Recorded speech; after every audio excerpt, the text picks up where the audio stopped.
É o seu Gonçalves, trabalhou comigo lá no MEC. Gente fina pra caramba. O tempo inteiro no corredor com a pastinha embaixo do braço, assim, corria pra lá, corria pra cá, corria pra lá. Parecia que estava trabalhando o tempo inteiro. Todo mundo adorava o seu Gonçalves, mas fazia porra nenhuma. A gente pode colocar que o Garópolo parece o seu Gonçalves e começar o podcast assim, Fernandão? Pode? Então, beleza, a gente começa.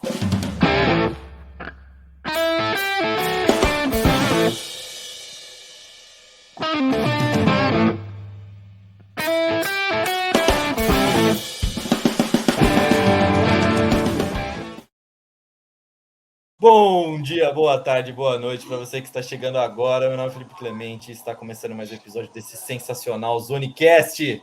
É isso, ao meu lado tenho pessoas incríveis. A nossa formação core do negócio agora. Vou usar palavras americanas aleatoriamente, só para causar. É isso. Então, eu só queria falar boa tarde a vocês, boa noite já a vocês, meus queridos amigos, nesse 15 de novembro, feriado aqui no Brasilzão, e vamos aproveitar para gravar. Fernandão, você tá bem? Patrãozinho, eu tô muito bem, feliz de estar com você, com o Luquiba, com o Eric aqui, e aproveitando que a gente está gravando, né, excepcionalmente numa terça-feira, 15 de novembro, feriado, deixo registrado aqui, apesar de esse episódio ir ao ar na quinta-feira, o meu beijo muito grande de saúde, sucesso, felicidade para a NET, que está fazendo aniversário hoje, enquanto gravamos. Então, Anete, um beijão para você. Que você receba sempre o melhor da vida. É isso aí, parabéns para a NET. E aí, Eric, você tá bem? Ô, Luquiba, só para deixar registrado, você viu que ele falou pessoas maravilhosas ao lado dele, né? As pessoas embaixo dele, ele não falou nada. Só para deixar isso claro. Quem não tá vendo em vídeo aí, o Luquiba, como a gente é da plebe, a gente fica embaixo no vídeo. Mas, cara, eu só preciso de um osteopata. Eu consegui tirar minhas costas do lugar. Há 2 dias antes de viajar, então bem divertido, né? Então, se vocês verem que eu fui preso porque eu quis viajar deitado no corredor do avião, sou eu mesmo. Ai, meu Deus, que merda, hein? Só não vai para aquelas casas de massagem ali que você sabe que na Flórida é complicado, né? Ah, mas se o Kraft conseguiu se livrar, também consigo. Florida merda. Florida, bicho. Ai, meu Deus. Ó, tossi tão forte que a câmera até desfocou. Mas enquanto ela foca aqui, tudo bem, Luquiba? Tudo bom, Clay, Fernandão, Eric, meus queridos. Um prazer sempre estar aí com vocês. Tem muito o que falar, cara. Acho que vocês já falaram inicialmente aí tudo. Novamente, parabéns aí, Fernando. É isso aí. Só para contextualizar o começo do podcast, obviamente, a gente estava lendo uma estatística de que o Garópolo está com um recorde de 10 vitórias, 2 derrotas, sem ter lançado para nenhum TD. E isso não acontece por nenhum QB desde 1950. É o melhor recorde para um QB desde 1950. Então, assim, é aquele funcionário simpático que tá ali só na simpatia. Ai, meu Deus do céu. É que quando vocês falam de game manager, ele não é um game manager. Ele não é um quarterback que controla. Não, pelo contrário. Ele é aquele quarterback que simplesmente não atrapalha. Ele pega a bola e fala, fazem, tá aqui, eu tô aqui só para fazer o papel de entregar a bola dos corredores e fazer um passe ou outro aqui para tentar desafogar. Mas não é o Alex Smith que vai de fato controlando o jogo. Acho que a característica é diferente. Ele é o melhor quarterback em handoff. Verdadeiro estagiário, né? O cara que só pega o papel, entrega para o outro. Basicamente na mesa, pega o papel de um, leva para a mesa do outro, dá o papelzinho ali, faz o trabalho ali direitinho. É basicamente isso. E aí, às vezes, se empolga, quer se consagrar e faz besteira. É exatamente isso. É na festa no final do ano, né? O cara quer tomar uma mais. Fala, agora quem manda aqui sou eu. Aí, agora é que eu se consagro. Exatamente. Mas aproveitar, Luquiba, deixa eu dar uma dica fora de contexto aqui, mas o Alex Smith, ele é comentarista da ESPN americano hoje em dia, e toda segunda-feira ele está no podcast ESPN Daily, com o Paulo Torre, acho que é o nome do host, e ele faz eles dissecam o domingo, e ele é muito, muito, muito bom. Então, feliz que ele conseguiu, depois de tudo que ele passou, conseguir uma carreira nova e ser muito competente naquilo que ele está fazendo. Isso quer dizer que provavelmente ele vai ser coach, porque é o tipo de coisa que não precisa muita coisa para ser coach hoje em dia, né? É só ser bom na TV e no podcast. Muito obrigado. Ai, meu Deus, a gente vai falar mais disso também já daqui a pouco.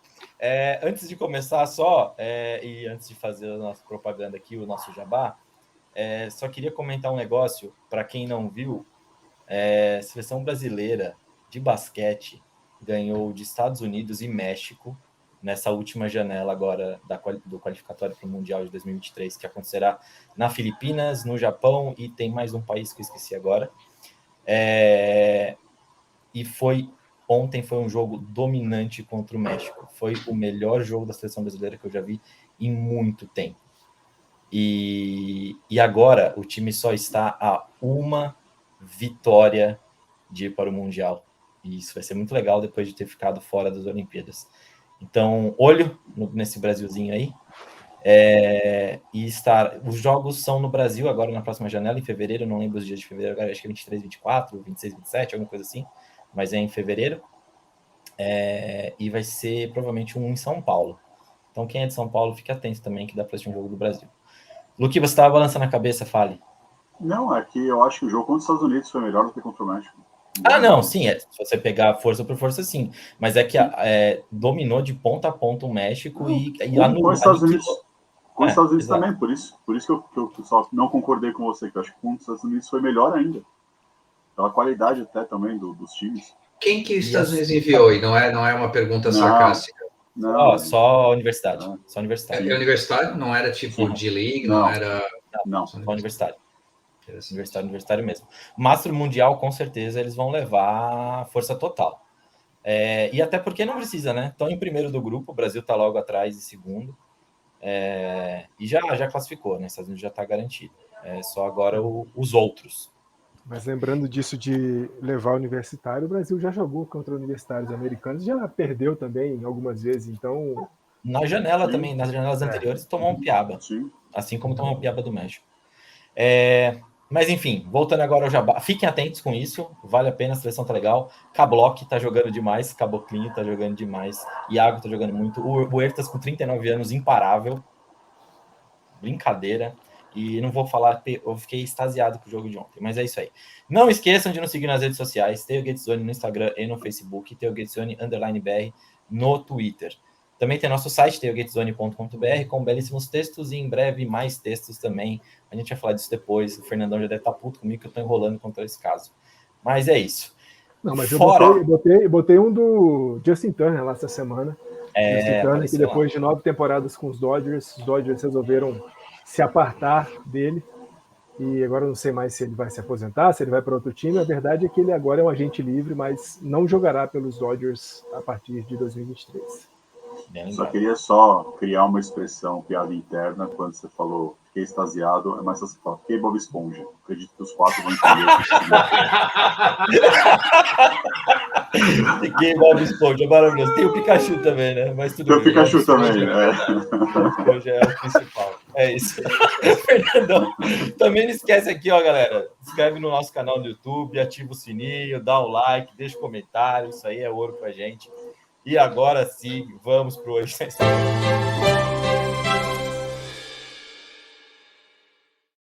Capaz que eu tenha cortado a minha fala, mas tudo bem.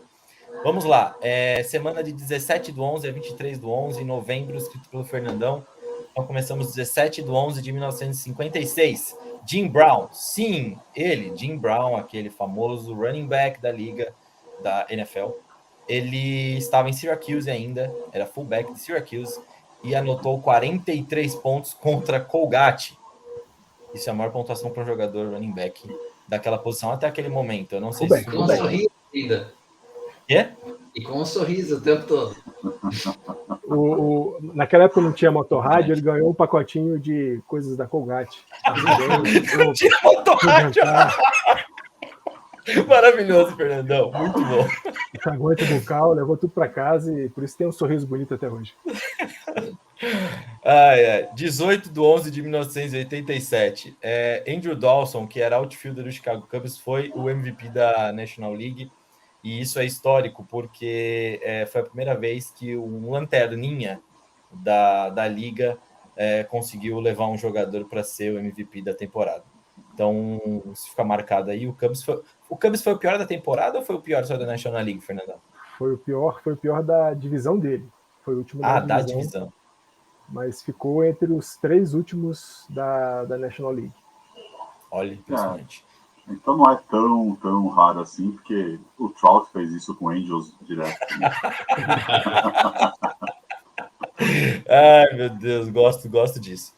19/11/1953, a Suprema Corte dos Estados Unidos decidia por 7-2 que o beisebol era um esporte e não um negócio. Continua sendo assim, não é, Eric? Com certeza. Com certeza. Eu acho que Todo mundo amador, todo mundo ganhando só ajuda de custo para poder atuar. Ninguém ganha 43 milhões de dólares por ano, ninguém está lutando aí para fazer um contrato de 500 milhões por 10 anos. Não. Todo mundo ganha só a luvinha, o taco, a bola e bora jogar. É isso aí. Ai, meu Deus, não tem ninguém se associando a sindicatos lá, né, para exigir mais direitos, tá tudo tranquilo. Não teve o comissário vendendo a pós-temporada da bolha por $1 bilhão, direito de transmissão, tudo tranquilo. E segue sendo assim, segue sendo só um esporte. Beleza, 20/11/1997, nós temos uma cena marcante. Essa é maravilhosa. Eric Lindros, do Philadelphia Flyers, tentou morder o defensor do San Jose Sharks, Marty McSorley. E foi o legal disso, além de ser uma cena à la Luis Suárez, é que a gente foi procurar, antes de entrar na gravação, se ele tem algum parentesco com o Trace McSorley, que tá jogando no Ravens, eu acho, que é o quarterback reserva do Lamar, acho que é isso. E não tem nenhum. Aí eu fiquei decepcionado, porque eu queria muito que tivesse uma relação pra gente dar uma brincar com isso, mas não tem. Mas é isso, tivemos um Luis Suárez. Eu lembro, você sabe que não acompanho o hockey de perto e com certeza naquela época também não, mas eu lembro eu vi ao vivo a luta do Holyfield e do Tyson, né, falando em mordida. Isso que eu ia falar, Eric. O mais legal dessa semana foi a notícia que os dois se juntaram num business venture para lançar edibles de cannabis com formato de orelha. De orelha, não acredito. Sensacional. Eu confesso que quando ele mandou a notícia falando Luis Suárez, eu fiquei pensando, mas minha referência não é o Suárez, é o Tyson. E aí eu concordo, eu li também essa notícia, eu falei, acho que faltou esse gancho aí, mas tudo bem. Muito bom. Agora tem que ser a orelhinha com um pedacinho faltando, né? É possível. Mas que ano foi o negócio do Tyson? Eu não lembro. Cara, faz pergunta difícil. Eu era jovem ainda. Mas edibles de cannabis já naquela época? Não. Anunciou Agora. hoje ou ontem. Hoje ele anunciou. Isso é notícia recente? Que maravilhoso! O Tyson tem uma empresa já há algum tempinho focado nesse segmento. Mas aí ele teve essa sacada de criar esse produto junto com o Holyfield. Que maravilhoso, gente. Que maravilhoso. Eu quero isso. Como que faz para chegar no Brasil? Viaja de novo, tio. Mas eu quero por conta da orelha. Vocês não estão entendendo. Eu quero por causa da orelha. Para chegar no Brasil, eu acho que você não vai conseguir. Acho mais fácil você ir para lá. E consome lá. Traz, por favor, então, Eric. Na Flórida ainda? Mais fácil não tem como. Um jacaré com meta dentro dele, dentro da minha mala, do que árvore de cannabis. Eu acho que é mais fácil o Eric ir para lá, ir para Tampa, convencer o Tom Brady aposentado que trazer para cá. É bem por aí. É um trabalho para Mohamed Menal. O Mohamed Menal tá limpinho na ida, mas até chegar a encontrar o Tom vai estar mais barbudo. Ai, que delícia. Beleza, seguindo. Depois eu arrumo minha câmera aqui, vai. 21/11/1925. O lendário Red Grange fazia seu último jogo pela Universidade de Illinois e assinava um contrato com o Chicago Bears. 22/11/1961. Ao converter 19 dos 19 lance livres que arremessou, Bob Perry, do St. Louis Hawks, estabelecia um novo recorde da NBA. Fantástico também. Segue sendo um recorde esse? Eu não lembro agora.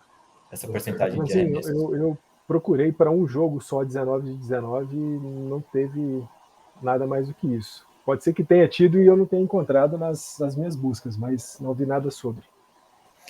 E é legal comentar sobre esse recorde, porque falaremos de algo inédito quando começar o ponto da semana. E tem um cara que já escreveu seu nomezinho na história e bem merecido. Beleza, 23/11/1968. o Milwaukee Bucks fazia sua primeira troca no mundo da NBA. Eles mandavam Bob Love e Bob Wise para o Bulls e recebiam Flynn Robinson. Então, primeira troca do Bucks. Qual foi a troca mais recente do Bucks agora? Eu estou tentando pensar aqui se teve alguma troca mais recente. A do Drew Holiday, não é? A mais recente dos Bucks? Impactante, sim, né? Ou do Eric Bledsoe. Não sei. É o Eric Bledsoe primeiro e depois o Drew Isso. Holiday. É isso aí, tá certo. Boa, legal. Mudou um pouquinho aí. Melhorou minha câmera. Show. É isso. Vocês querem comentar alguma coisa desses dias aqui, queridos? Ou eu posso partir para o nosso ponto da semana? A discussão da semana. Então vamos lá. Corta, chuta, emoção para primeira base! Tô sério hoje. Eu já terminei e já olhei pro Eric. Sabe que eu fiquei prestando atenção, Eric. Sabe o que eu entendi no final? Pterodáctilo. Um negócio assim. Cada dia melhor. Isso. Eu Quem confesso bebeu que antes da gravação fui eu. eu não presto atenção em nada. Quando o Ari fala pro gol, eu já me perco ali no pro gol do Ari. Isso. Isso é como que fala? Isso aqui é uma reverência aos narradores brasileiros, entendeu? Que já foram criticados 1000 vezes, até por brasileiro criticando. Faz muita graça, que não tiver graça é o caralho. Esse é o nosso jeito, entendeu? E agora vai começar a Copa do Mundo.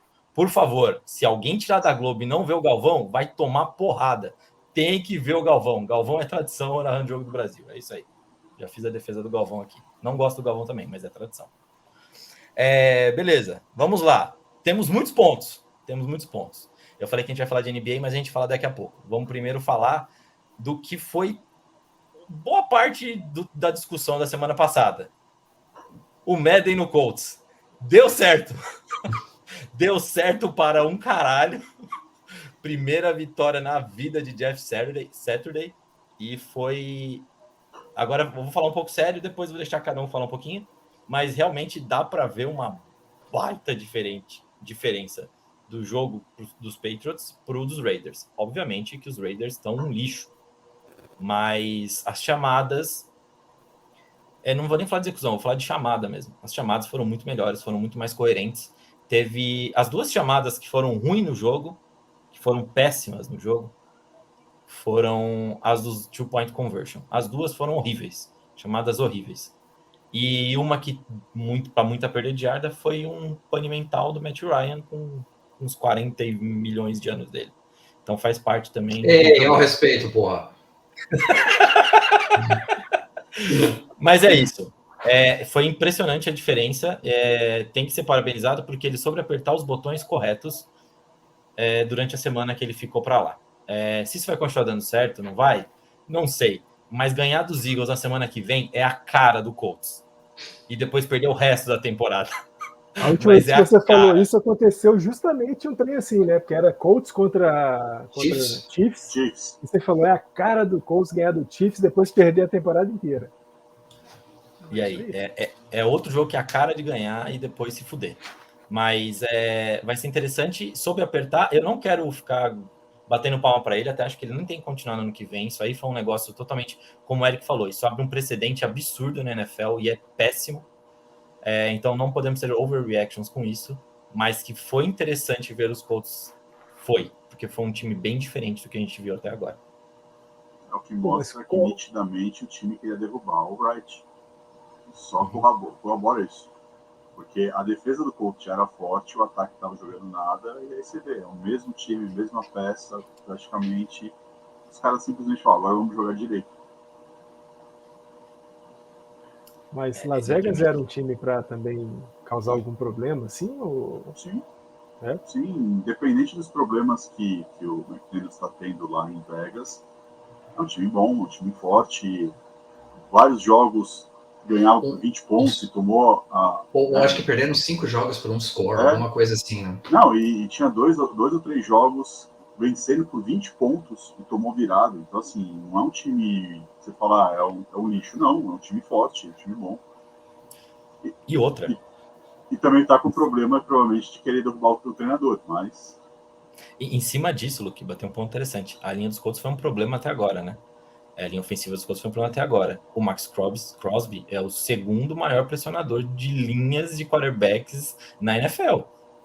e teve um sec, que foi justamente esse tapane mental do Matt Ryan, que ele tinha o Jonathan Taylor livre e ele ficou olhando só para o fundo do campo. Então, assim, realmente deu para ver que o time ele soube apertar os botões corretos ali.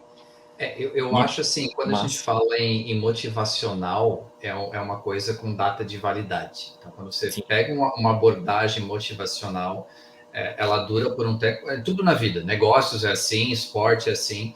Agora, se eu sou o Jeff Saturday, eu já estou preparando meu PPT no Canva, quando eu virar coach de negócios.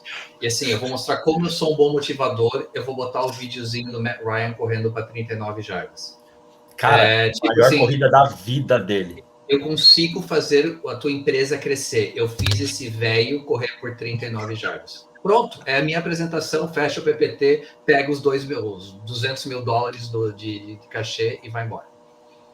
Exatamente. Me lembrou muito do Dan Campbell em Miami, quando você falou de motivacional. Me veio isso na cabeça. Isso aí. Tem data de validade, cara. Sempre tem. É o nosso famoso Lisca aqui no Brasil, né? Aliás, o Lisca estará no Globoplay, junto com o Thiago Leifert, para fazer a transmissão de um jogo durante a Copa. Ele foi maravilhoso no Jack por um mês. Você perde, não adianta. Então, assim, e brincadeiras à parte, parece ser um cara sensacional, Jeff Saturday. Eu acho que pode gerar alguns resultados, mas eu também tiraria, eu bateria no peito se eu fosse ele essa semana, mas eu continuo com a minha opinião, que você precisa ter alguém que realmente manje da profissão e não somente alguém que está ali para ser cheerleader. O meu palpite é que ele realmente sai, não me parece que é interino mesmo, e será assim, mas ele vai continuar na organização, que já era um desejo do Jim Irsay, então ele vai continuar com alguma coisa, mas ele não vai controlar o time dentro de campo, mas ele vai ser o motivador. Será que é benéfico para a organização você ter um cara que, de repente, você imagina que ele faz um bom papel e o Colts tem até chance de playoffs? Provavelmente, possivelmente, podem rolar propostas de outro time, do tipo, vem para cá, para você ser treinador aqui e tal. Será que para ele é interessante você ter experiência e, de repente, você fala, não, eu vou para outra área? Não sei. Eu acho que é um problema que o Colts está arrumando pro Colts e pro Saturday, mas só o tempo vai responder isso. Não, eu já tô vendo aqui todos os caras que tiveram alguma relação com o título do Super Bowl 41 se juntando para fazer o time ganhar outro, entendeu? Você não tá entendendo. O Peyton Manning de coordenador ofensivo, o Saturday de técnico de linha ofensiva, e por aí vai. Mas, enfim, piadas à parte, foi isso. Foi interessante ver já a diferença que o time tava, e o que vale é ressaltar isso que o Luquiba falou, de que isso foi a prova de que o negócio era derrubar o Wright, e os pontos do Eric. O cara não é a dissolução definitiva, isso vai ter um ponto de parada aí. E é isso. Eu só sei que eu achei divertido, mas eu fiquei puto porque eu queria que tivesse perdido. E quase perdeu. Agora o Gilmore tinha que dar aquela porrada no Davante Adams. Não precisava. Deixa o Davante Adams fazer um TD, pô. Mas beleza. É isso. Segundo ponto. Vamos chegando na NBA, mas chegando no NBA de uma forma... Não posso dizer. Tangencial. Tangencial. Boa, Fernandão. Mas de uma forma mais... Bota uma música assim, calma, uma música mais sexy. Nós vamos falar de um negócio bem interessante aqui agora. Opa! Vai tirar a camisa? Muitas coisas. Ele não pode levantar apesar de cueca, então... Exato. E se eu tirar a camisa, eu não consigo mais me mexer, então vou ficar... Quem já foi para Miami? Voltando para o assunto aqui. Quem já foi para Miami? Quem curte basquete já deve ter visto uma tal de American Airlines Arena. Esta porra não existe mais desde 2021, porque foi feita uma troca e quem assumiu o name rights da arena do Miami Heat foi a FTX, certo? FTX, eu sempre confundo o nome, porque para mim a empresa é FTX Arena, exatamente, que era uma empresa de criptomoedas. Ah, que beleza. Então ela assumiu um contrato aí de 19 anos com o Heat, no valor de 2 milhões anuais. Então é 30 e lá vai pedrada milhões. O que aconteceu? Nessa última semana, isso, dia 11 mais ou menos, que foi a notícia, ou 10, 11 de novembro. Quebrou, foi para falência. Faliu a empresinha de criptomoedas. Oh! E essa empresinha de criptomoedas... Patrocinava os umpires da MLB, né? O uniforme dos umpires estava lá, FTX. E tem mais ainda, né, Fernandão? Sim. Porque fora isso, ainda tem a Fórmula 1 envolvida. Tava com a Mercedes já arrancou. O GP do Brasil já nem tinha FTX nos carros. Olha que beleza. Tem mais, tem Tom Brady, garoto propaganda, como fazendo gracinha. Ele e a Gisele, na verdade, faziam parte tinham parte da empresa. Stephen Curry também fazia parte. Então, assim, Então quebrou. a separação já ficou mais barata, né? Quebrou. Foi muito... essa separação vai falar ainda. E ainda tem um lutadorzinho aí de judô, sei lá o que é essa parada, mas não vamos entrar nos canais de fofoca. Mas só para tipo, deve ter gente que ouve a gente que deve ser Crypto Boy, que adora cripto, então assim, só para deixar bem claro, era um exchange de criptomoeda, fazia transações, ele servia para controlar as transações, e basicamente quando foram olhar os livros dessa empresa, normalmente qualquer instituição financeira você pensa num banco qualquer, ou mesmo no banco online, você precisa ter R$1 para cada R$1 que o seu cliente deposita, porque se acontecer alguma coisa, todos os clientes precisam poder retirar esse dinheiro. Foram olhar os livros da empresa, grande parte dos ativos que serviam de segurança eram ativos de risco, então tinham tokens feitos por eles, tinham várias coisas que não eram tangíveis, tipo, não tinham valor financeiro imediato. E quando essas coisas começaram a perder valor e, tipo, tinham grandes fundos de investimento que acreditaram no cara. O cara fugiu para a Argentina e tal. Então, assim, o buraco é bem baixo. Então, Crypto Boys, não fiquem bravos com a gente. Se vocês querem continuar investindo, ótimo. Mas, realmente, esse é um exemplo de que regulamentação no mercado financeiro não é de todo ruim. E se eu fosse falar alguma coisa, não invista nesse negócio mesmo. E eu quero trazer uma outra pergunta em cima disso depois. Mas beleza, aconteceu isso, então o time quebrou, aí o Heat... Não, o time quebrou não, a empresa quebrou. Isso, a empresa, desculpa. A empresa Porque, quebrou... aliás, você falou 19 anos, 2 milhões de dólares, ô patrãozinho? Era 38 milhões no contrato total, né? Isso já mostrava que estava quebrando, né? Porque... Não, mas o contrato não era deles, eles assumiram o contrato que era da American Airlines. Isso. Uhum. Mas vai, patrãozinho, explica o trem. Não, e aí, beleza, então... terminou o contrato, não tem... Eu sei que entrou até a cidade de Miami em cima disso também. Eu esqueci o nome. Não é prefeita, né, Eric? Acho que é prefeita. Eu esqueci o nome dela. Mas ela entrou também, falou que ia apoiar o Heat na decisão de ter essa quebra de contrato e tudo mais. Eis que, aí por isso que a notícia fica mais sexy, quente. Uma tal de empresa chamada Bang Bros Center se ofereceu para ter o name rights do time do Miami Heat no estádio, na arena do Miami Heat. O que é essa Bang Bros Center? Sabe Bang Bros Center? Bang Bros Center, ela é uma empresa do ramo do audiovisual. Entretenimento adulto. Do audiovisual adulto. Então, é uma empresa de filmes pornôs que é de Miami-Dade, lá de Miami-Dade mesmo. Então, ela é uma empresa que nasceu por lá, que diz que todo mundo torce para o Heat, que todo mundo é local e não sei o quê. E ela já tinha feito uma proposta em 2019 para ter o name rights da Arena. E ela foi rejeitada, obviamente, não teve o nome. Mas agora ela apareceu de novo e falou assim, viu, eu tô topando aqui, ó. Eu pego pelos próximos 10 anos aí e pago 1 milhão por ano. Vocês topam? E eles estão sem ressentimento. E aí? O que você faria, Eric? Eu quero perguntar justamente para você. Você que é um cara de negócios aqui. Você é o cara mais de negócios aqui. Você quiser falar que eu sou o cara que acompanha o mercado pornô? Não bota em roubada, não. Eu tô falando que você é um cara de negócios nesse podcast.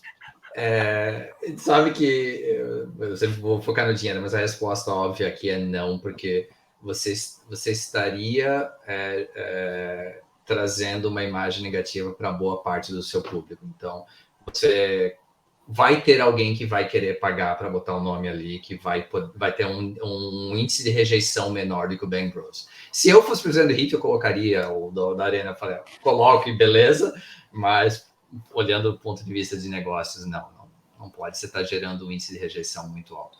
Porque criptomoeda, querendo ou não, era um negócio que era mais pessoal abraçava. O mundo do entretenimento adulto é um negócio que nunca vai ser mainstream, né? vai gerar muito dinheiro, mas vai ter um índice de rejeição muito alto.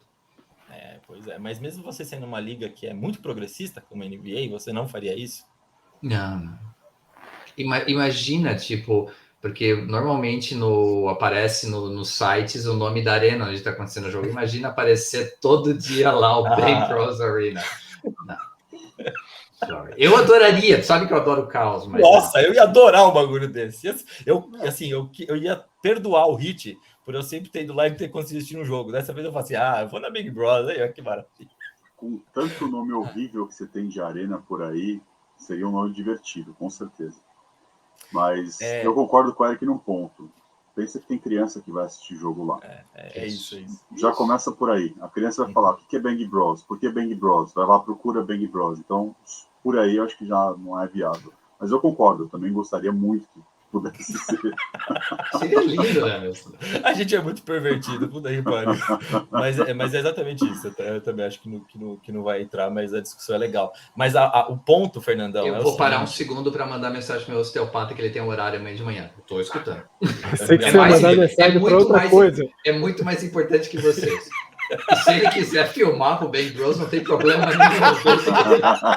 Desde que a gente vai colocar. Maravilhoso.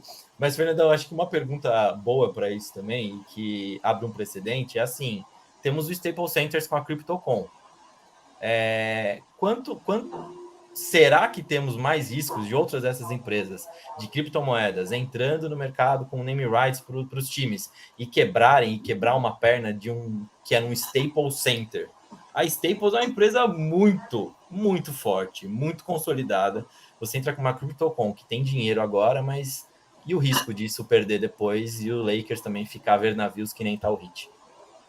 Patrãozinho, assim, sobre a Bang Bros, o que eu fico pensando é mais no sentido de que como é que ia ser uma campanha publicitária, por exemplo, da Bang Bros? O que eles iam promover? Eu acho que bate muito nisso que o Eric e o Luquida falaram. Vai chegar uma hora que vai esbarrar em algum lugar que você não pode avançar mais do que é aceitável pela sociedade, digamos assim. E acho também que a gente tem um problema sério com a indústria pornográfica no mundo. Não só a indústria legalmente constituída, mas a gente sabe que a pornografia ela tem problemas sérios no mundo inteiro. Então, ainda que fosse legal, fosse interessante, fosse dar um burburinho ainda maior do que não só a proposta, como já aconteceu, mas acho que certas coisas a gente precisa dar uma segurada, porque você pode falar assim, o ator e a atriz da Bang Bros ganha bem, é respeitado, mas existe um submundo nisso tudo aí que não dá muito certo. Então acho que é melhor a gente dar uma segurada. Sobre o negócio da Crypto.com, desde o dia que assinou, eu falei, o Lakers está dando um murro em ponta de faca. Não o Lakers, né? Lakers, Clippers, todos os times que usam o antigo Staples Center, porque esse negócio vai quebrar uma hora. Vai quebrar. E eu vejo o Philadelphia 76ers tem patrocínio da Crypto.com aqui.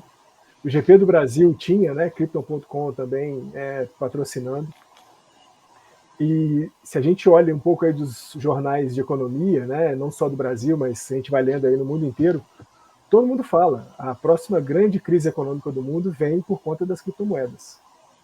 Então, pode ser que num curto período aí de 2, 3 anos pareça ser um negócio que valha muito a pena, mas logo esse troço vai dar muito errado, e eu acho que para mim é tão pornográfico quanto a Bang Bros, por exemplo, uma empresa de criptomoeda. Nossa, eu adorei essa, Fernandão. Meu, perfeito. Gostei muito. Mas é isso, não sabemos quem será a próxima empresa a ter o direito dos nomes. Chefinho, fala a verdade, tu pagou minha passagem. Gente, eu tô indo pra Flórida para negociar os name rights para ter o Gates Zone. Ele só não tá querendo falar porque não quer... amarelinho preto daqui a 2 semanas. Cara. Então, assim, pode falar a verdade, dá um spoiler já, tá tudo tranquilo. Ai, que beleza. O pior, sabe o que é o pior? A gente pinta uma arena inteira de NBA de amarela e preta, os caras vão falar que a gente é ANCAP. É isso que é o pior. Isso que é o pior. Porque o preto e o amarelo é cor, né? Eu lembro o Teteu, quando entrou pro tailgate, falou assim, por que que você escolheu no amarelo e preto? Eu falei, sinalização de trânsito, talvez? Aí ele, tá, eu achei que era outra coisa. Eu falei, pô, bicho, tá de sacanagem. É que eu penso na São Clemente sempre, por algum motivo. Justo. Ai, beleza. Seguindo, continuamos NBA, mas deixa aí, a gente vê depois quem vai vir de hit, a gente traz a informação quando assim chegar. E os valores também do contratinho. Luquiba, tivemos uma estatística histórica. 50-10-5-5. Antes de mais nada, quem fez isso? Joel Embiid. Antes de mais nada, o que é 50-10-5-5? Pelo menos 50 pontos, pelo menos 10 rebotes, pelo menos 5 assistências e pelo menos 5 tocos. Joel Embiid foi absurdo no jogo de ontem. Foi ontem mesmo? Foi ontem. Foi ontem. Anteontem. No jogo. Eu tô perdido nas datas agora. Mas ele foi absurdo. E mais absurdo que os números dele foi o número que ele fez numa noite anterior ainda. Ele teve um jogo de 42 pontos. E depois um jogo de 59 pontos com 11 assistências, 11 rebotes, 5 assistências, 7 tocos. Foi um absurdo. O que Joel Embiid tem feito é um negócio monstruoso. Esse cara merece palmas, né, Luquiba? Em termos, né? Números de estatística, de pontuação, ok, mas eu não aplaudo o Embiid porque eu acho que ele particularmente está fazendo muito mal para a franquia de Filadélfia, porque já tinha várias estruturas aí de talvez um time decente, mas sempre esbarra no ego dele e eu acho que aí é mais complicado. Mas vamos falar da estatística, que eu acho que é isso que vale a pena mencionar. Não é fácil fazer isso, né? Eu tentei levantar aqui outras estatísticas, mas não é fácil. Você fazer 50 pontos, 10 rebotes, pelo menos 5 assistências e pelo menos 5 tocos, não é fácil. O que eu levantei, para ter ideia, né? Porque todo mundo fala de double-double, triple-double, que normalmente são os termos mais comuns. Tem o quadruple-double, que é quando você tem 4 estatísticas com 10, né, ou mais. Só 4 na história conseguiram. 4 na história conseguiram. É o Nate Drummond, o Alvin Robertson, o Hakeem Olajuwon, para mim, você sabe, né, o que eu penso a respeito dele, e o David Robinson. Aí você fala, então vamos falar do 5x5, que é quando você tem pelo menos 5 nas 5 categorias. 21 vezes na história. 21 vezes na história. Eu não contei o número de jogadores, mas só o Hakeem Olajuwon foi 6. Então, assim, deve ser no máximo 10 jogadores que fizeram isso. Então você começa a ter uma dimensão de quanto é difícil você conseguir pontuar em todas as estatísticas. Porque, ok, é fácil você conseguir pontuar, pegar rebote e dar passe. Isso é fácil, dar assistência. Agora, você ter o toco, você ter o roubo já é um pouco mais complicado. Né? E o cara conseguir esses números aplaudir os números, não ele. E assim, um negócio precisa ser dito também, né? Blocks, tocos, começam a ser medidos na temporada de 73, 74. Então essa estatística não era medida. Mas eu li vários textos e muita gente que é especialista, que é historiadora da liga, fala que não consegue achar algo similar a isso que o Embiid fez. Então, assim, é realmente marcante. E é muito mais marcante você ver, que aí é o ponto que eu queria chegar com vocês, como os jogadores europeus, e não só os europeus, mas ao redor do mundo, sem ser os americanos, têm feito história na liga. É o Embiid agora deixando seu nome, é o Jokic, é o Doncic, que é novinho ainda, mas já está deixando sua marca, é o Olajuwon, que o Luquiba já falou, é o Nowitzki, que para mim foi o maior europeu a jogar o maior não americano. O maior não americano a jogar na NBA. Então, assim, é muito bacana Ginobili, de ver. Né? Ginobili, maior sul-americano. Sim, por que não? Verdade, justo a gente falar do Ginobili também. A gente comentou, acho que 2 podcasts atrás, sobre você acho que trouxe como dica o documentário da seleção lá do Rendition Team. Ali conta um pouco disso, né? Porque assim, até então eles dominavam o esporte. Quando você começou a abrir a porta da liga e você começou a ter vários atletas dominando a liga, você viu qual o efeito que isso trouxe a nível de Olimpíadas, a nível de mundiais, mas também na própria NBA, né? E hoje, com certeza, os melhores jogadores da liga não são americanos. Talvez você pode falar acho que até me foge, talvez o Curry pode ser o único americano na lista dos 5 melhores hoje, atualmente, mas a maioria europeu. É o Giannis, é o Doncic, é o Jokic, né? Então, o próprio Embiid, né? Então, eles estão perdendo esse terreno, e isso era questão de tempo acontecer, porque quando você globaliza o esporte, você abre a porta para isso acontecer. Então, já foi isso no beisebol, está sendo isso agora no basquete. No hockey eu não digo, porque o hockey eu acho que a força sempre foi Europa, nunca foi tanto Estados Unidos, né? Você pega o norte, Estados Unidos e Canadá, ok, mas os Estados Unidos como um todo, o hockey não é tão assim.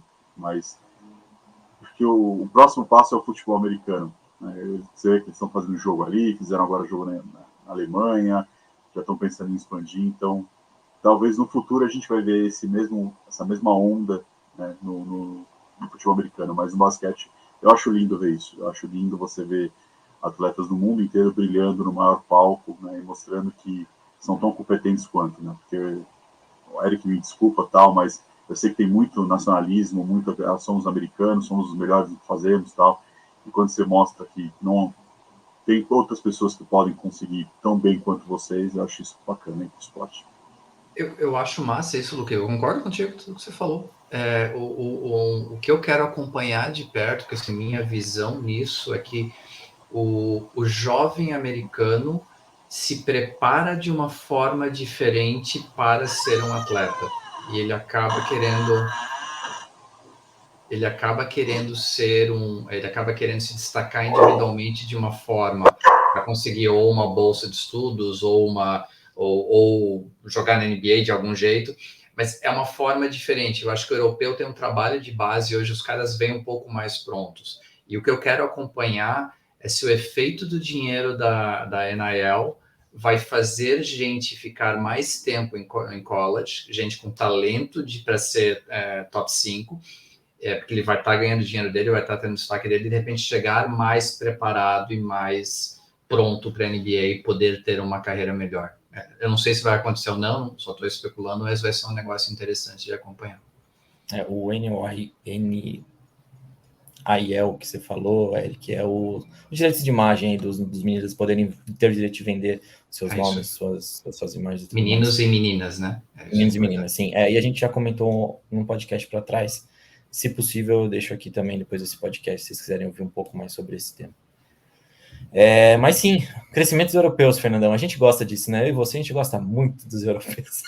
Você sabe, né, Patrão? Eu adoro um caboclo de fora jogando nos esportes americanos e se dando bem. Acho que, assim, sobre o Embiid, primeiro é a integralidade do jogo, né? O que me falou, trouxe números aí dificílimos de acontecer com frequência na NBA, 5 vezes um quádruplo duplo, 21 vezes 5-5-5-5 pelo menos, então é muito difícil.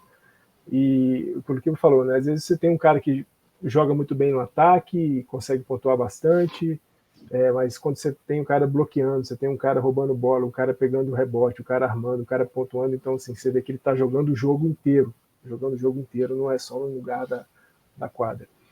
E sobre esse lance, né, de hoje a gente ter mais evidente a presença de jogadores europeus com sucesso, não só europeus, mas africanos, brasileiros, sul-americanos e tudo mais, o basquete talvez seja o mais internacional dos esportes, né, desses que a gente está falando dos Estados Unidos, que a gente sabe que a gente já teve o leste europeu muito forte, e aí você pode colocar alguns asteriscos dessa fortaleza do leste europeu durante um certo tempo, mas o Brasil já foi campeão mundial de basquete, né? A Itália sempre teve um basquete muito forte, a Iugoslávia e depois os países, né, que foram feitos a partir da dissolução da Iugoslávia. Então, e aquilo que você recomendou para a gente assistir, né, o documentário da Netflix, acho que mostra muito isso, a preocupação dos próprios americanos, né, de falar assim, opa, se a gente tem que voltar a levar isso aqui muito a sério, porque tem gente levando tanto a sério quanto a gente leva. Se a gente não fizer isso, a gente vai não ficar para trás, porque a gente sabe o nível de talento que os caras têm lá, mas a gente vai deixar de ser hegemônico. Se a gente vai fazer 4 Olimpíadas e 4 Mundiais com 8 medalhas de ouro, Talvez a gente faça 8 pratas, ou 5 ouros e 3 pratas, ou qualquer coisa assim. Então, os caras tiveram que voltar a se concentrar muito mais no jogo. E eu acho que o mais legal, tiveram que aprender um jeito de jogar que nunca foi um jeito americano de jogar basquete. Então, eu acho que esse é um lance importante de ver, né? Porque a gente está falando de caras que são hegemônicos, que são as grandes estrelas do basquete mundial, mas que tiveram que dar um passo atrás e falar, opa, peraí, deixa a gente ver como é que esses caras jogam, para a gente poder aprender também e bater de frente no melhor que eles têm. Porque quando a gente bate de frente no melhor que eles têm, o nosso melhor aparece mais em relação ao que eles têm. Acho que esse é o grande lance do basquete hoje. Realmente. E só um negocinho para finalizar, e isso a gente não tem a resposta, eu não tenho a resposta, que vocês também não têm. Por que o mesmo não acontece no basquete feminino, né? Por que o basquete feminino dos Estados Unidos está cada vez mais dominante e a gente não consegue um grande número de talentos de fora, nem mesmo na Europa? Eu não faço a mínima ideia por quê. Eu tenho uma teoria que não tem nenhum embasamento científico, Eric. Preparação física. Interessante, mestre. Interessante. Preparação física. Eu acho que não há comparação física entre a jogadora de basquete americano e a jogadora de basquete do resto do mundo. Não tem. Não tem. Eu acho interessantíssimo. Que eu acho que não é nem... Acho que além de preparação física, acho que também é base. Porque, infelizmente, a maioria dos países você não vê o feminino desde sempre. Você vê normalmente só no profissional. Mas aí você pega, como a pessoa chegou no profissional, cada um tem os seus corres. Difícil você ter toda aquela preparação. E tirando o fato das americanas, que ela tem essa preparação, desde high school até profissional. Acho que ali esses dois combos aí também não. Eu acho que qualquer coisa que a gente falar agora, a gente vai estar chutando. Então, não seria algo tão pontual. Mas eu também teria uma coisa baseada simplesmente no incentivo, no você incentivar o esporte. Estava vendo agora... Title IX, né? Oi? O Title IX, não sei se a gente já falou, vocês falaram em algum podcast, algum texto, mas a importância dele é gigantesca para o esporte feminino americano. E assim, eu estava vendo Canadá e Brasil, amistoso, da seleção feminina. Na sexta-feira, na última sexta, foi na Vila Belmiro. O jogo tinha 3.000 e poucas pessoas. Hoje foi na Neoquímica, aqui na impressora do Corinthians, né? Parece uma impressora aquela porra. Tinha quase 20 mil pessoas. Então, assim, eu acho que tem um pouco de incentivo, tem um pouco de você querer mostrar que aquele esporte acontece. E na minha cabeça, o que eu vejo ao redor do mundo, fora dos Estados Unidos, é uma pendência para o esporte olímpico que não o basquete. Natação, ginástica... mas é só uma percepção também, eu posso estar viajando. Mas para mim é puramente incentivo. Eu acho que pode existir questão de preparação, como o Fernando falou, pode ter a questão de base, como o Luquiba falou, mas eu acho que é puramente incentivo onde você quer jogar aquelas meninas e o que você incentiva, e eu acho que ainda tem um pouco daquilo, isso aqui não é esporte mulher, ou isso aqui é, isso aqui é. Então eu acho que também tem um pouco disso, mas é muito machismo, a gente não tem uma resposta para isso, como o próprio Eric falou. Prometo fazer algumas leituras durante essa semana e talvez na próxima trazer, pelo menos se tem alguém falando alguma história de porquê.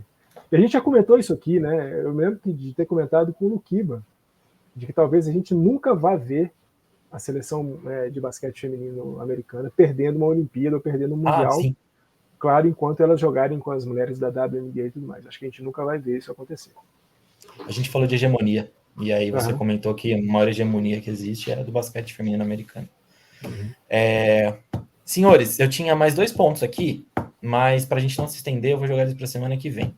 Eu sei que um deles dá para realmente ser empurrado para a semana que vem, o outro era sobre a perda de invencibilidade do Eagles e o jogo fudido de bom do Justin Jefferson e dos Vikings contra o Bills.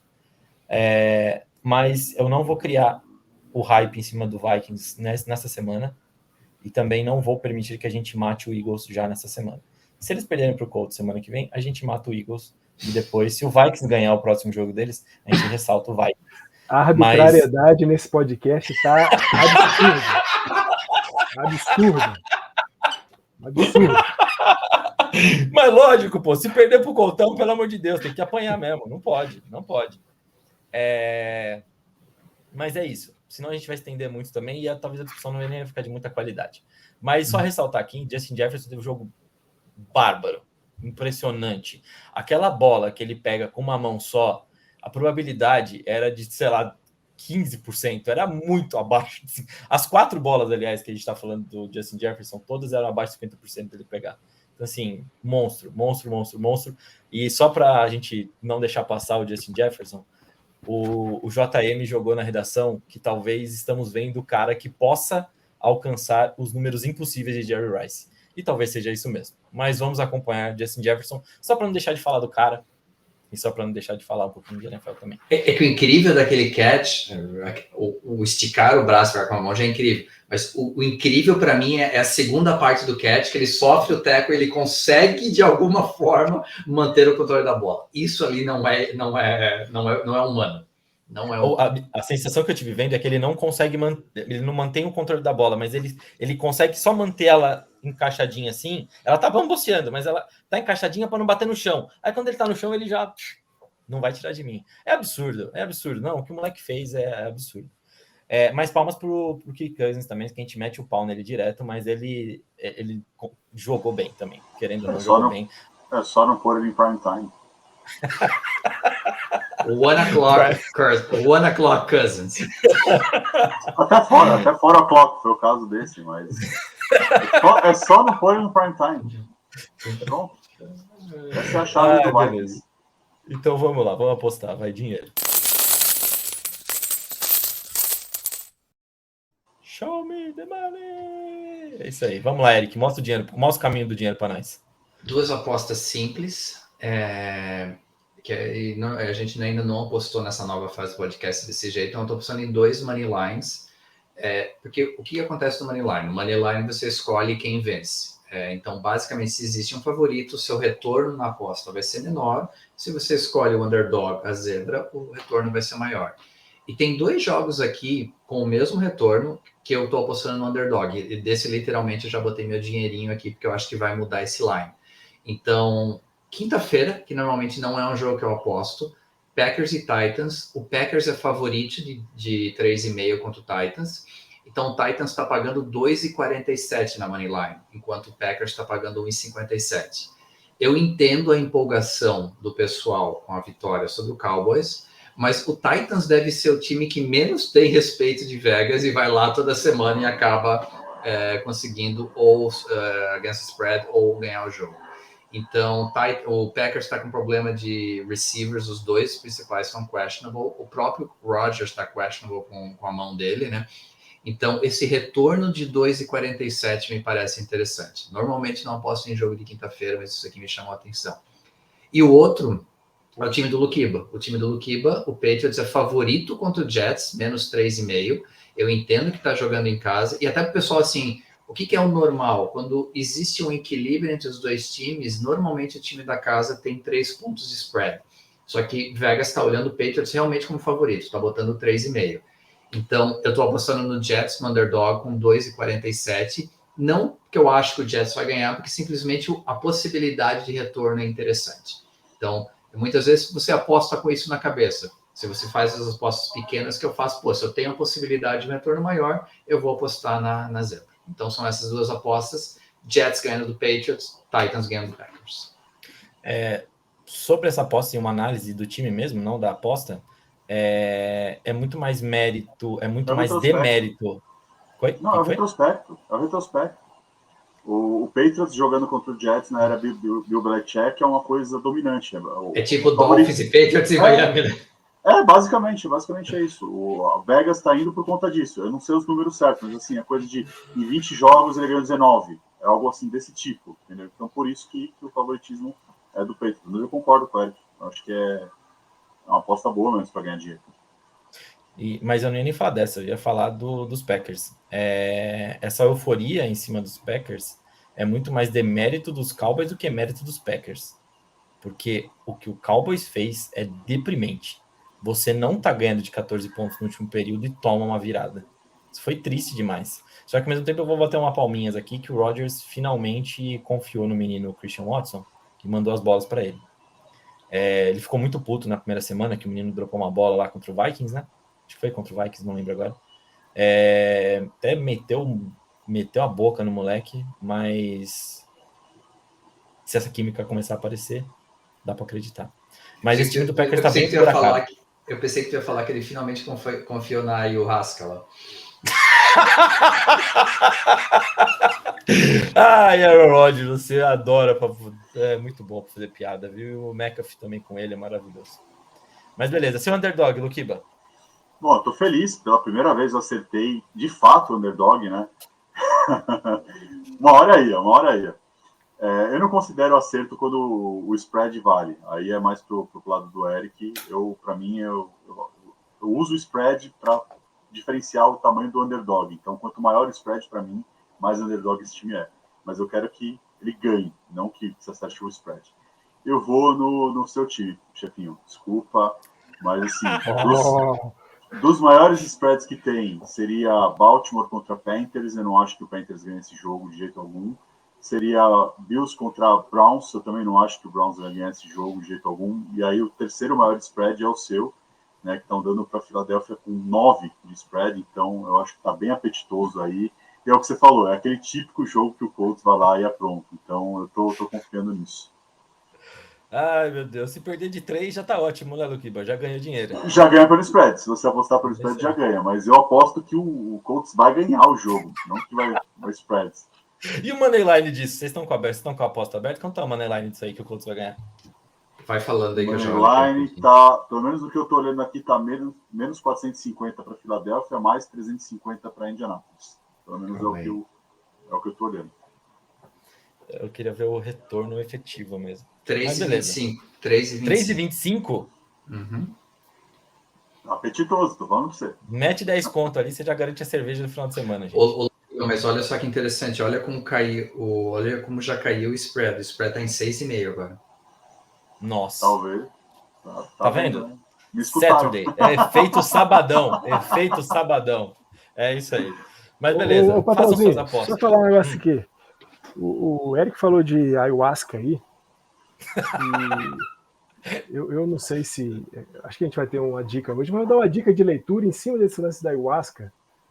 O livro de Carlos Castaneda chamado A Erva do Diabo, que trata muito bem sobre o uso da ayahuasca por povos nativos ali da Centro-América, Norte América, México, maias, astecas, e vale muito a pena ler.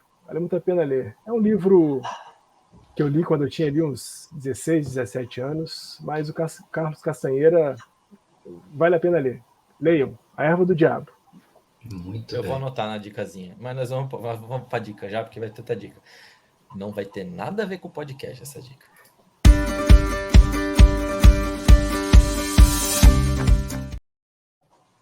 O Fernando falou que tá arbitrária, né? Então a dica também vai ser totalmente arbitrária essa semana.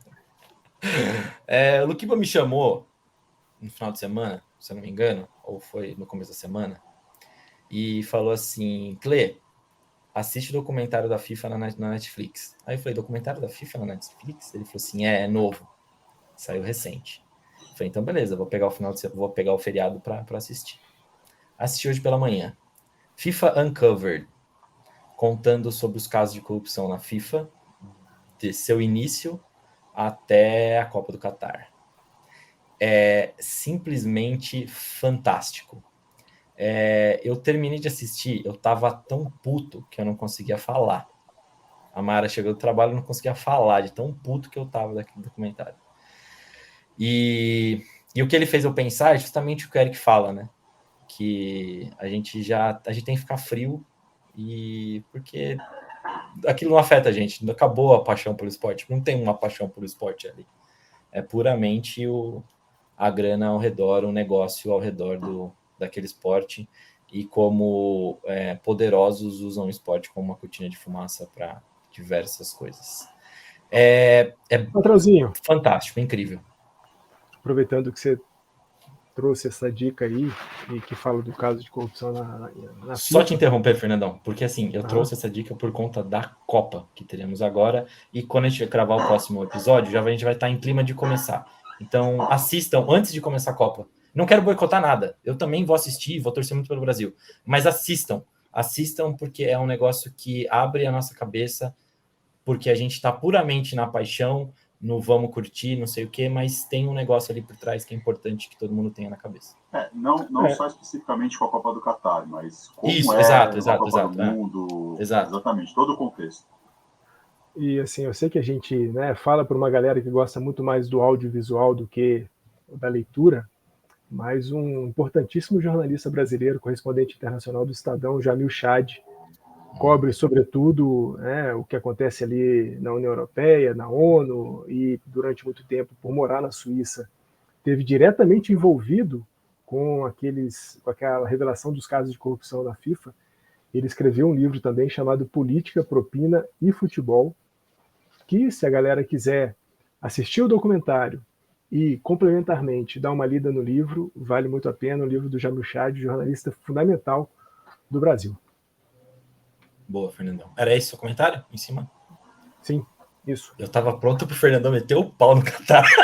Eu tava me segurando aqui na cadeira. Patrãozinho,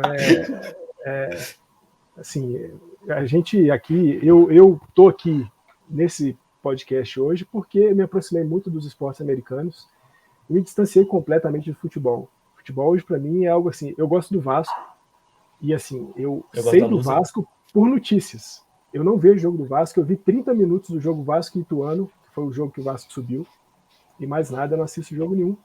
E só para falar, né, patrãozinho, nas últimas 4 Copas, contando com a Copa do Catar, nas 3 Copas anteriores, a gente teve, na construção dos estádios, 30 mortes por acidente. 30 mortes por acidente.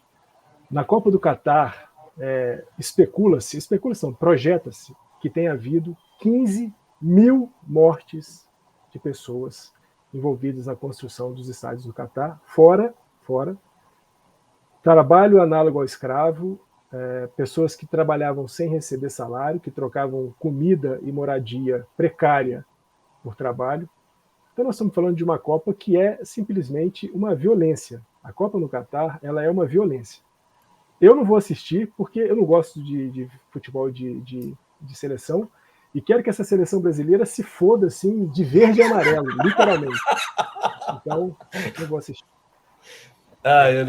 Meu único comentário, depois de FIFA Uncovered, depois dessa Copa, a gente vai ter a continuação Budweiser Covered.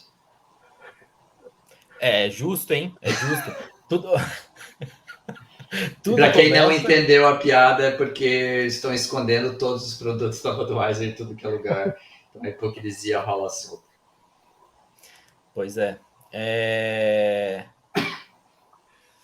Assistam. Violência contra os direitos humanos, direito das mulheres, misoginia, homofobia, escravidão, assassinato, tudo que você pensar de ruim está nessa Copa do Catar.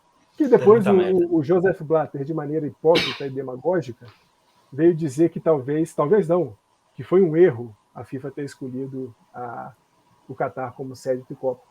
Mas depois ele ter ganhado alguns milhões com propina, né, e com corrupção na FIFA. Faz sentido, e nem tá lá mais, né? Então, não vale muito. E só trazendo mais um dado em cima do Fernandão, puta, a gente vai... Eu não quero enterrar a Copa, gente, mas, enfim, só em cima do que o Fernandão falou, são pouco mais de 5 mil minutos de jogos. Então, são 3 mortes por minuto de jogo. Caro, né? Só para mudar o assunto, para não terminar pesado. Eu peguei os números nas estatísticas quando eu falei para você do Jets e Patriots. Não, peraí. Você já terminou, que eu vou pesar mais um pouquinho, então, só para falar porque eu tenho ódio também desse negócio aqui. Quem fica falando negócio da portuguesa lá, que foi erro, que foi burrada, não sei o quê, é corrupção também, como tem um monte de lugar no futebol. Deixou de ser. Aquilo lá, quem acha que foi burrice de dirigente, não sei o quê, aquilo é corrupção na sua forma mais pura. O que aconteceu de Flamengo e Fluminense ficarem e a Lusa estar onde está na merda hoje. Patrãozinho, então, antes do Luquiba falar do... Vamos acabar com o futebol! Não é nem para acabar com o futebol, né? O lance de boicotar, ele cabe muito ao torcedor, ao cara que escolhe por não ver. Eu não acho que nenhuma empresa de comunicação deva boicotar a Copa, porque a Copa é uma informação, é uma notícia, é algo que deve ser noticiado. Agora, o que eu tenho visto... e aí eu quero ser apaixonado, coisa que o Eric tem ensinado aqui para a gente não ser. Mas eu acho que a imprensa tem que cobrir, tem que fazer a cobertura dela, tem que levar. O problema é que a gente tem visto uma cobertura completamente acrítica.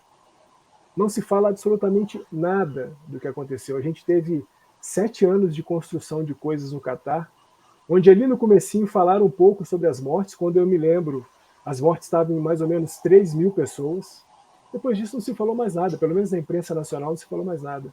E a gente está falando de uma Copa do Mundo que, como eu disse, é uma violência. É preciso contextualizar um pouco também do que é a Copa do Mundo no Catar. Falar da Copa do Mundo no Catar só como um evento esportivo é um erro.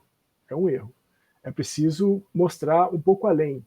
Você talvez não quer afastar os seus patrocinadores. Há formas de você fazer críticas sem que o seu patrocinador fique insatisfeito. Não dá para passar uma Copa inteira no Catar achando que aquilo ali foi uma maravilha. Não é uma maravilha. Luquiba, sapeca fogo no Jets aí, Patriots, para a gente poder ir em frente. Deixou um ar pesado, ninguém gosta de futebol mais, tá vendo? Eu quis cortar para não terminar assim, mas vocês foram mais fortes do que eu, então beleza. A gente tá na parte de baixo, a gente tá na parte de baixo. Pois é. Vai lá, já me conformei com isso faz tempo, velho. Eu vou trocar a posição de todo mundo semana que vem. O Patriots ganhou os últimos 13 jogos contra o Jets, são 13 vitórias seguidas, né? Venceu 17 dos últimos 16 jogos, e o Bill Belichick tem 35 vitórias e 10 derrotas desde que ele assumiu contra o Patriots. Então, eu acho que basicamente é isso. Por isso que o Patriots é favorito no Vegas. Não é nem questão de momento dos times, é mais questão dos números mesmo. A Vegas sendo estatística, entendeu? O mercado sempre é estatístico, entendeu? O mercado gosta bastante de números. Eu não vou falar disso, senão eu vou puxar mais um papo pesado que teve nessa última semana sobre o mercado ser muito bacana. Meus queridos, foi muito bom estar com vocês, foi muito bom conversar com vocês. Aquele efusivo abraço e a gente se vê na semana que vem em ritmo de não sei o que ainda, mas em ritmo de festa. Aproveita aí a série ali do Star Plus do Silvio Santos, então vai em ritmo de festa. O rei da TV, é isso aí. Fernandão, beijo. Beijo, patrãozinho, Luquiba, Eric, todo mundo que viu, ouviu e ainda vai ver e ouvir a gente. Até mais. Beijo, Eric. Beijo, crianças. Bom demais estar com vocês três e com todo mundo aí ouvindo a gente e vendo a gente. Valeu. Beijo, Luquiba. Beijo para vocês, meus queridos. Até semana que vem, gente. Valeu. Beijo.